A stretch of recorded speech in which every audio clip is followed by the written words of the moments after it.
شروع اللہ کے نام سے جو بڑا مہربان نہایت رحم کرنے والا ہے۔ قدیم زمانے میں سیب کا ایک بڑا درخت تھا۔ اس درخت کے قریب ہی ایک چھوٹا لڑکا رہتا تھا۔ اس لڑکے کو روزانہ اس درخت کے پاس آنا اور کھیلنا اچھا لگتا تھا۔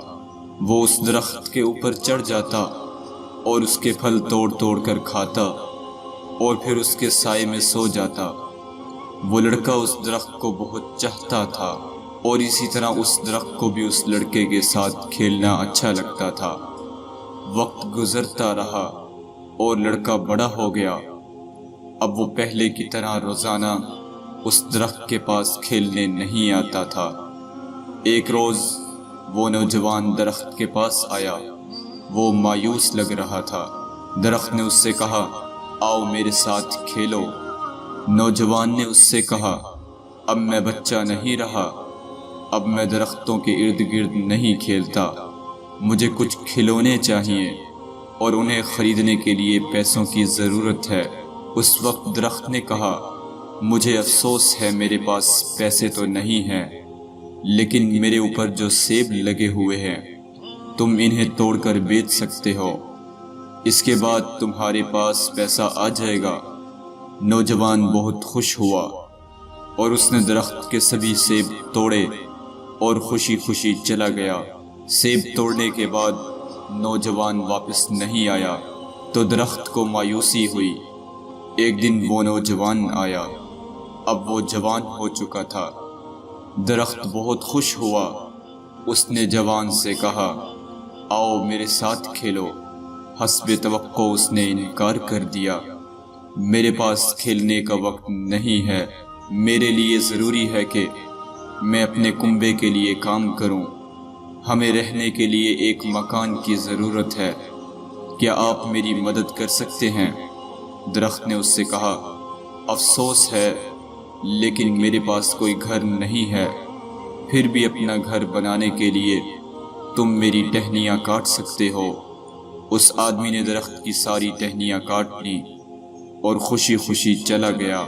اسے خوش دیکھ کر درخت خوش تھا، لیکن اس وقت کے بعد آدمی اس کے پاس واپس نہیں لوٹا تو درخت کو پھر سے تنہائی اور مایوسی کا احساس ہونے لگا۔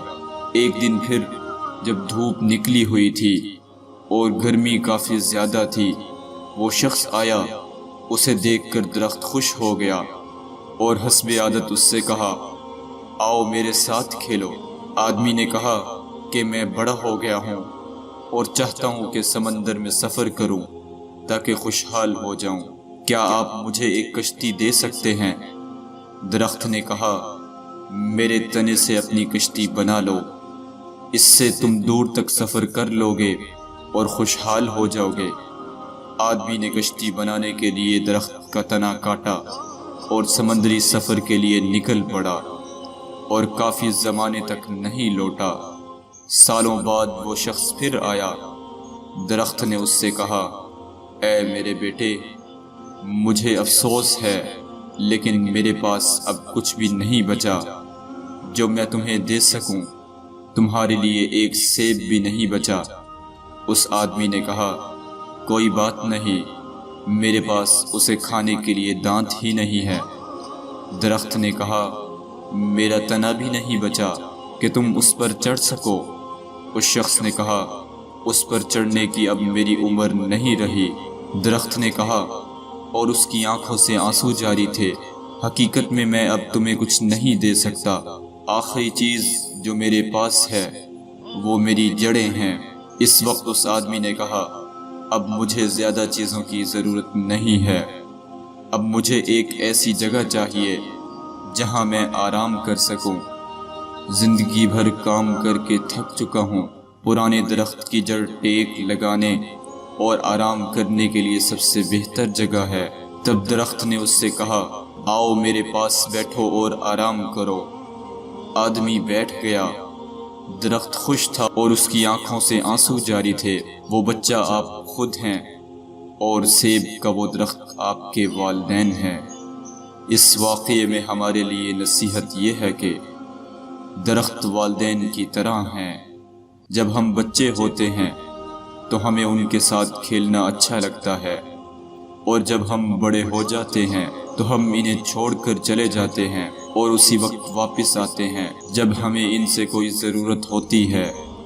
اور کچھ بھی ہو جائے، والدین کبھی بھی اپنی قیمتی سے قیمتی چیز اپنے بچوں کو دینے میں تردد نہیں کرتے، جو ان کی آنکھوں میں بچے ہی رہتے ہیں۔